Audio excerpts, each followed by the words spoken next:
Bienvenue dans cette nouvelle analyse. À l'ère de l'hyperconnexion, les écrans sont absolument partout. C'est devenu la norme. Mais attention, derrière cette banalité du quotidien se cache une véritable bataille. La bataille pour notre attention.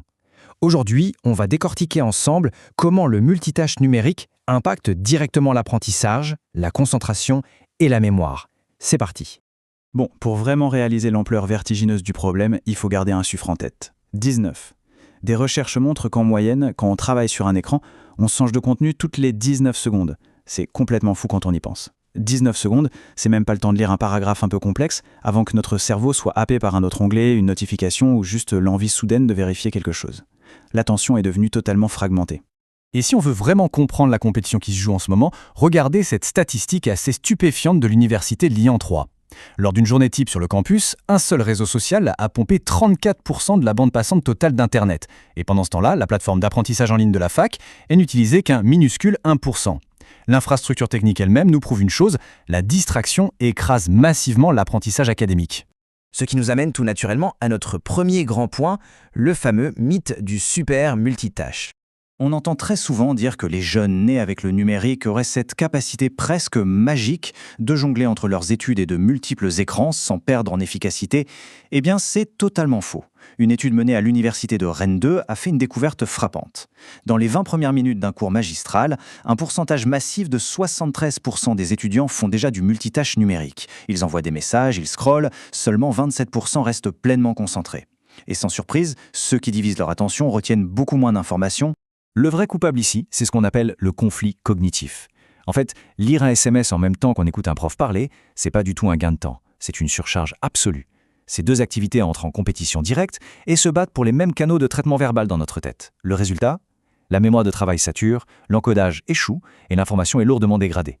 Notre cerveau n'est tout simplement pas câblé pour traiter plusieurs tâches linguistiques complexes en même temps. Et ça a un impact fascinant sur la lecture. Si on regarde bien, le multitâche va parfois nous permettre de garder une compréhension littérale de base, c'est-à-dire retenir un fait explicite, surtout si on a un temps illimité pour relire. Mais là où ça fait vraiment mal, c'est sur la compréhension inférentielle. C'est cette capacité vitale à lire entre les lignes, à interpréter et à connecter des idées complexes.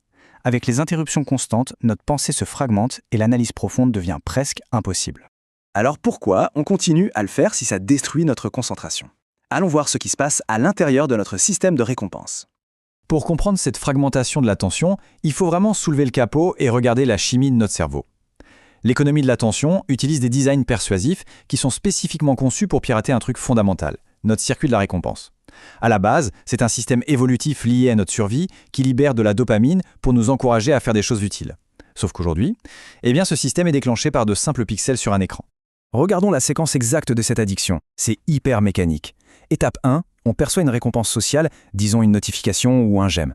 Étape 2, une zone du cerveau appelée l'aire tegmentale ventrale, ou ATV, s'active instantanément et envoie une grosse vague de dopamine. Étape 3, ça arrive dans le noyau accumbens qui traite le plaisir. Et boum, étape 4, le cortex préfrontal enregistre l'action pour s'assurer de renforcer ce comportement. C'est un apprentissage neurologique ultra rapide, mais orienté 100% vers la distraction.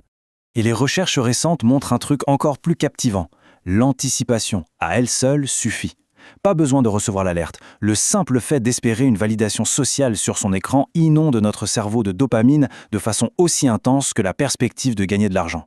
Ça explique totalement pourquoi on ressent cette envie irrépressible de vérifier notre téléphone, même dans le silence total, sans aucune notification. Notre cerveau anticipe la récompense. Ce qui nous amène à notre troisième partie, le coût réel pour l'apprentissage et pourquoi compter sur sa seule volonté est une erreur monumentale. Face à cette mécanique neurobiologique si bien huilée, on se dit souvent « Allez, il faut juste avoir un peu de volonté ». Grave erreur. Demander à notre cerveau de résister par la seule force mentale à des algorithmes ultra optimisés, c'est un combat perdu d'avance. Pourquoi ? Parce que le cortex préfrontal, qui gère notre attention dirigée, possède une énergie limitée qui s'épuise au fil de la journée. La volonté, c'est une bataille interne constante. La science prouve que le vrai succès ne vient pas du combat contre notre cerveau, mais de la mise en place de systèmes. Un système, c'est une routine qui réduit les choix et rend la concentration totalement automatique. Alors, on passe aux solutions. Comment reconquérir cette concentration grâce au système ? En passant du problème à la solution, une chose est claire, construire ce qu'on appelle une friction systémique est le seul moyen fiable de protéger nos ressources cognitives. Voici 5 stratégies super concrètes qu'on peut appliquer. 1. On arrête de culpabiliser, l'attrait est biologique, c'est normal. 2. On installe des bloqueurs d'applications pour créer une vraie barrière. 3. On suit ses statistiques de temps d'écran pour vraiment en prendre conscience. 4. On coupe absolument toutes les notifications non essentielles. Et 5. On utilise son smartphone pour programmer des moments où tout se bloque automatiquement. Et pour que tout ça devienne une habitude solide, on peut le structurer très simplement. Il nous faut un déclencheur, comme ouvrir un document de travail, ensuite une barrière, le bloqueur de site web s'active tout seul, si l'envie de scroller monte, on a prévu un remplacement, faire 5 minutes d'étirement, et enfin une vraie récompense, aller faire une courte marche une fois le travail fini. En faisant ça, l'action par défaut du cerveau passe du scrolling frénétique à un vrai travail productif.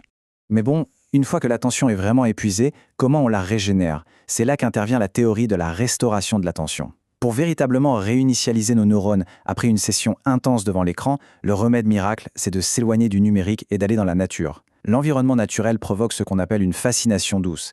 C'est un état d'éveil qui demande zéro effort, ça permet au cortex préfrontal de se reposer enfin et on recharge totalement notre capital d'attention. Et voilà, alors qu'on termine cette analyse, j'aimerais qu'on réfléchisse tous de manière critique à notre environnement. La prochaine fois que votre écran s'allume pour une notification, posez-vous cette question fondamentale. Qui est réellement au volant en ce moment? Est-ce que c'est votre cortex préfrontal ou l'algorithme d'une entreprise technologique? Reprendre le contrôle de cette interaction, c'est littéralement la clé pour préserver la véritable profondeur de notre pensée.